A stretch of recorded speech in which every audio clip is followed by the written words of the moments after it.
Hey friends! Welcome back. My goodness, I'm so excited about today's episode. Hey everyone. Yeah, Alice has been talking about this topic all morning.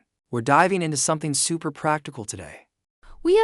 Frank, remember last week when you were sick and you were trying to explain to the doctor what was wrong? Oh, don't remind me.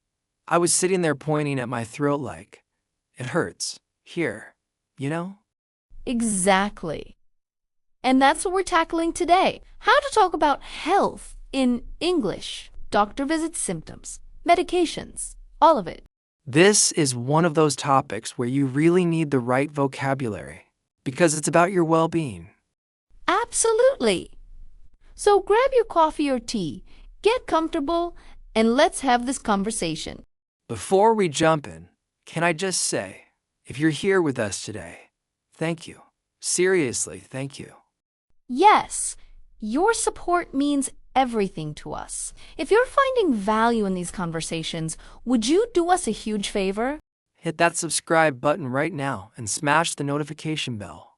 It takes 2 seconds and it helps us more than you know. And leave a like. Honestly, every single like helps other learners discover this channel. You're not just supporting us, you're helping build this amazing community. We're so grateful you're here. Now, let's talk about health. Okay, Frank, so I need to tell you about this embarrassing doctor visit I had when I first moved to the US. Oh no. What happened? I had this terrible headache that wouldn't go away. So I finally made an appointment. And the doctor asked me, "How long have you had this headache?" Okay, that's a normal question. It is. But in my panic, I said, "Since 3 days." And the doctor looked confused and said, "For 3 days." Oh, the since versus for thing. Yes. I should have said for 3 days, not since 3 days. I was so embarrassed. That's such a common mistake though. Since is for a specific point in time, like since Monday or since last week. Right? And for is for a duration, for 3 days, for 2 weeks. Okay, but beyond that grammar moment, how did the actual appointment go? Were you able to explain your symptoms? Barely. I kept saying my head hurts over and over, but I didn't know how to describe the type of pain. Was it sharp, dull, throbbing? Those are really important distinctions for doctors. They are. And I didn't know those words yet. So the doctor had to ask me multiple questions to figure out what I meant. That must have been frustrating. That's when I realized I needed to learn health vocabulary. Not just for doctor visits, but also for talking to pharmacists, explaining to friends when I wasn't feeling well, all of it. So, what did you do?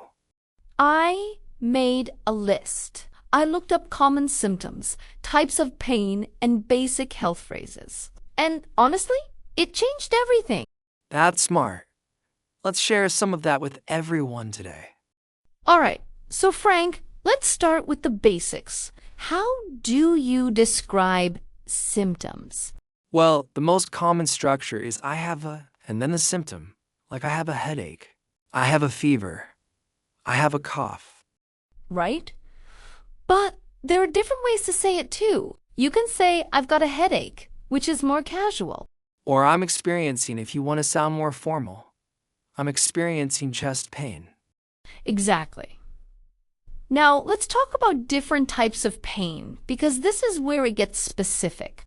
Okay, so there's sharp pain, which is sudden and intense, like a stabbing feeling. Dull pain is constant, but not as intense, like a persistent ache. Throbbing pain is when it pulses. You can feel it with your heartbeat. Yes. That's what I had with my headache. It was throbbing. If I had known that word, I could have told the doctor right away. And there's burning pain, which feels hot or like it's on fire. Like heartburn or a really bad sore throat. Exactly. What about other symptoms beyond pain? Well, there's nausea, which means you feel like you're going to throw up. You can say, "I feel nauseous," or "I'm feeling sick to my stomach." And dizzy is when the room feels like it's spinning or you're losing balance. I feel dizzy, or I've been having dizzy spells. What about when you're just generally not feeling well? You can say, I'm under the weather, or I'm not feeling myself today, Those are nice and natural, not too dramatic. right?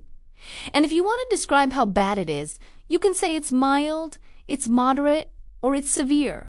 So you might say, I have a mild headache versus I have a severe headache. Exactly. That helps the doctor or pharmacist understand the intensity. Okay, so let's walk through a typical doctor's appointment. What questions will they ask you? First, they'll usually ask, what brings you in today? That's their way of asking why you're there. Right? You can say, I've been having terrible headaches, or I have this pain in my back that won't go away. Then they'll probably ask, when did this start? And remember, use for with duration. It started 3 days ago, or I've had this for about a week. They might also ask, is it constant or does it come and go? Oh, that's a good one. Constant means it never stops. Comes and goes means it appears and disappears. So you might say, the pain is constant or it comes and goes. Sometimes it's fine. Then suddenly it hurts again. Exactly. Another question they'll ask is, on a scale of 1 to 10, how bad is the pain? With 1 being barely noticeable and 10 being the worst pain you've ever felt. Right? Be honest about this. Don't say 10 if it's really a 6. Good point. What about when they ask if you're taking any medications? You should know the names of any medications you take regularly, but if you don't know the name, you can describe it. I take something for high blood pressure, or I'm on antibiotics right now. And if they ask about allergies, that's really important. Super important. You need to say if you're allergic to any medications, I'm allergic to penicillin, or I have a reaction to aspirin.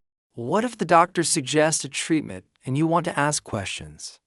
You can say, what are the side effects? Or how long will I need to take this? Or are there any alternatives? Those are all really good questions to ask. And if you don't understand something, never be afraid to say, could you explain that again? Or, I'm not sure I understand. Doctors should be patient with you. It's their job to make sure you understand your health. All right, let's say the doctor gave you a prescription. Now you're at the pharmacy. What do you need to know? First, you hand them the prescription and say, I'd like to fill this prescription. Please. Fill means to get the medication. That's the word they use. Right? Then they might ask, is this your first time taking this medication? And if it is, they'll usually offer to explain how to take it. Exactly. Pay attention to the instructions. They might say, take 1 tablet twice a day with food, or take 2 capsules every 6 hours. And it's important to ask if you're not sure. Should I take this in the morning or at night? Or can I take this on an empty stomach? Great questions. Also, ask about storage. Some medications need to be refrigerated. What if you're buying over-the-counter medication, like pain relievers or cold medicine? You can ask the pharmacist, what do you recommend for a headache? Or, I have a cold. What should I take? They're usually really helpful and can suggest the right product. And always read the label. It tells you the dosage, which is how much to take and how often. Common phrases on labels are as needed, which means you take it when you need it, not on a schedule. Or do not exceed, which means don't take more than this amount. Take with plenty of water is another common one. And avoid alcohol means you shouldn't drink alcohol while taking this medication. Okay, Frank, we've talked about formal medical situations. But what about casual conversations with friends about health? That's totally different, right? You're not going to use medical terminology with your friends. Exactly. If a friend asks, how are you? And you're sick, you might say, ugh, I'm not feeling great. I think I'm coming down with something. Coming down with something means you're getting sick. You're in the early stages of an illness. Right? Or you can say, I'm fighting off a cold, which means you feel it coming, but you're trying not to get fully sick. What if someone looks sick and you want to ask if they're okay? You can say, "You don't look so good. Are you feeling all right?" That's caring, not judgmental. Or, "You look a bit pale. Do you need to sit down?" And if someone tells you they're sick, what do you say? "I'm sorry to hear that. I hope you feel better soon." Or take care of yourself or get some rest. Those are all supportive phrases. What about when you're recovering from being sick? You can say, "I'm feeling much better, thanks," or "I'm on the mend." On the mend is a great phrase. It means you're recovering. Or, "I'm almost back to normal," or "I'm finally over it." And if someone helped you while you were sick, you'd say, "Thanks for checking on me," or "I really appreciate you bringing me soup." Those are sweet. Shows gratitude. One more thing. If you need to cancel plans because you're sick, how do you say that? You can say, "I'm really sorry, but I have to cancel. I'm not feeling well," or "I'm under the weather today. Can we reschedule?" That's polite and honest. Alice, we should talk about emergency situations. Because sometimes you need urgent help. Absolutely. If you need to call 911, you need to be clear and direct. You'd say, "I need an ambulance," or "Someone is hurt," or "This is an emergency." And they'll ask, "What's your location?" So know your address or be able to describe where you are. If someone around you is in trouble, you might yell, "Someone call 911," or "We need help." And if you're helping someone who's injured, you can say, "Where does it hurt?" Or, "Can you move?" Or, "Stay still. Help is coming." These are phrases we hope you never need, but it's important to know them. Definitely. Your English could save a life, including your own. All right, now we want to hear from you. Go to the comments and answer this. Have you ever had a difficult health situation where you struggled to communicate in English? Tell us what happened. Or if you haven't experienced this yet, tell us what health situation you're most worried about communicating in English. This is a safe space to share. We all have these experiences, and we can learn from each other. We're reading every comment. Thank you so much for hanging out with us today. This was such an important conversation. It really was. Your health is precious, and being able to communicate about it clearly is essential. Practice these phrases. Write them down. You never know when you'll need them. And remember, doctors, nurses, and pharmacists are there to help you. Don't be shy about asking questions or asking them to repeat something. Keep learning, keep growing, and most importantly, take care of your health. Bye and take care. We'll see you in the next episode. Stay healthy, friends.